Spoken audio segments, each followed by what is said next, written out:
টেঙাখাটৰ দুটা কেন্দ্ৰত শান্তিপূৰ্ণ পৰিৱেশত উচ্চতৰ মাধ্যমিক চূড়ান্ত পৰীক্ষা আৰম্ভ। সমগ্ৰ ৰাজ্যৰ অন্যান্য কেন্দ্ৰৰ লগতে টেঙাখাটৰ দুটা কেন্দ্ৰতো সোমবাৰৰ পৰা শান্তিপূৰ্ণ পৰিৱেশত উচ্চতৰ মাধ্যমিক চূড়ান্ত পৰীক্ষা অনুষ্ঠিত কৰা হৈছে। সেই অনুসৰি টেঙাখাট মহাবিদ্যালয়ত কলা আৰু বাণিজ্য শাখাত সৰ্বমুঠ 130 জন পৰীক্ষাৰ্থী অৱতীৰ্ণ হৈছে। নমস্কাৰ, টেঙাখাট মহাবিদ্যালয়ে গোটেই অসমজুৰি অনুষ্ঠিত হোৱা উচ্চতৰ মাধ্যমিকৰ চূড়ান্ত বৰ্ষৰ পৰীক্ষা আমি অনুষ্ঠিত কৰিছোঁ। আজি 12 ফেব্ৰুৱাৰী তাৰিখৰ পৰা উচ্চতৰ মাধ্যমিকৰ চূড়ান্ত পৰীক্ষাসমূহ আৰম্ভ হৈছে। গতিকে আজি আমাৰ যি অনুষ্ঠিত পৰীক্ষা, আজি ইংৰাজী বিভাগৰ পৰীক্ষা অনুষ্ঠিত হৈছে, বিষয় ইংৰাজী বিভাগ। গতিকে এই টেঙাখাট মহাবিদ্যালয়ত সৰ্বমুঠ আমাৰ 130 গৰাকী ছাত্ৰ ছাত্ৰীয়ে পৰীক্ষা অৱতীৰ্ণ হৈছে। তাৰ ভিতৰত কলা শাখাত 123 জন আৰু বাণিজ্য শাখাৰ 7 জন ছাত্ৰ ছাত্ৰী অৱতীৰ্ণ হৈছে।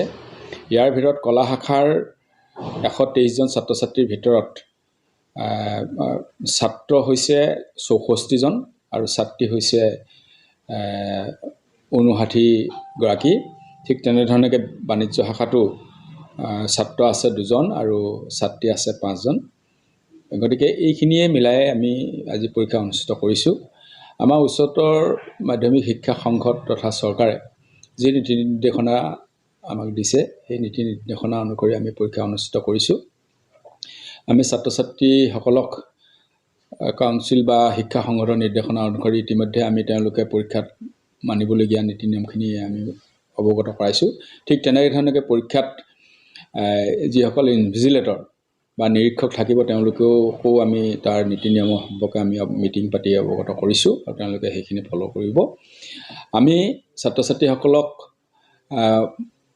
পৰীক্ষা গৃহত সোমোৱাৰ আগতেই আমি বডি চেক কৰা হৈছে।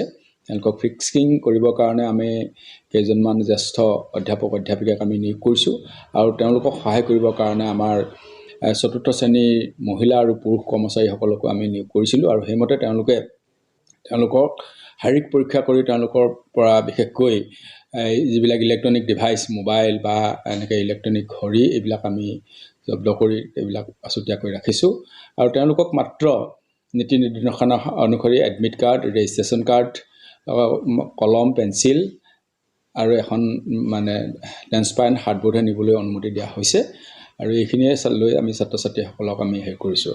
আমাৰ মহাবিদ্যালয়ত এইবাৰ বহি নিৰীক্ষক হিচাপে আহিছে আমাৰ দুলীয়াজান মহাবিদ্যালয়ৰ পৰা অৰুণ ৰয়।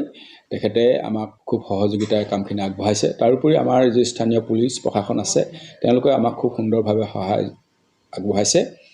গতিকে আমি আশা ৰাখিছোঁ যে আমি খুব সুন্দৰভাৱে আমি টেঙাখাট মহাবিদ্যালয়ৰ যি শিক্ষা সংসদৰ যি পৰীক্ষা, সেই সুন্দৰভাৱে আমি অনুষ্ঠিত কৰিব পাৰিম বুলি আমি বিশ্বাস ৰাখিছোঁ।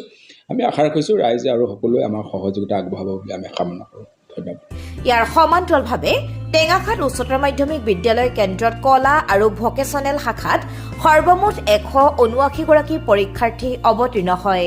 জয়তে অসম শিক্ষা সংসদে উচ্চতৰ মাধ্যমিক শিক্ষা সংসদে আয়োজন কৰা উচ্চতৰ মাধ্যমিকৰ চূড়ান্ত পৰীক্ষাৰ সকলো ছাত্ৰ ছাত্ৰীলৈ আমাৰ ফালৰ পৰা হিয়া ভৰা ওলগ জনাইছোঁ, শুভেচ্ছা জনাইছোঁ।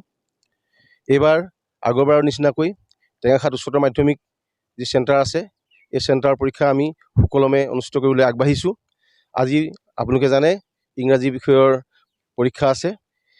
এই টেঙাখাট হায়াৰ ছেকেণ্ডেৰী চেণ্টাৰত মুঠ 179 জন ছাত্ৰ ছাত্ৰীয়ে অৱতীৰ্ণ হৈছে, য'ত ছাত্ৰৰ সংখ্যা 68 জন, তাৰে ভকেচনেলৰ 5 জন আছে আৰু মহিলাৰ ছাত্ৰীৰ সংখ্যা হৈছে 111 গৰাকী আৰু ভকেচনেলৰ এগৰাকী ছাত্ৰী আজি অৱতীৰ্ণ হৈছে।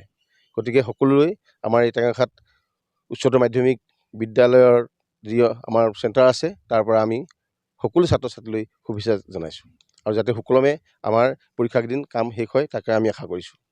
ইফালে পৰীক্ষা কেন্দ্ৰৰ সন্মুখত বেনাৰ লগাই পৰীক্ষাৰ্থীসকলক বিভিন্ন দল সংগঠনে শুভেচ্ছাৰে উপচাই পেলোৱা পৰিলক্ষিত হৈছে। News desk report, Tengakhat live.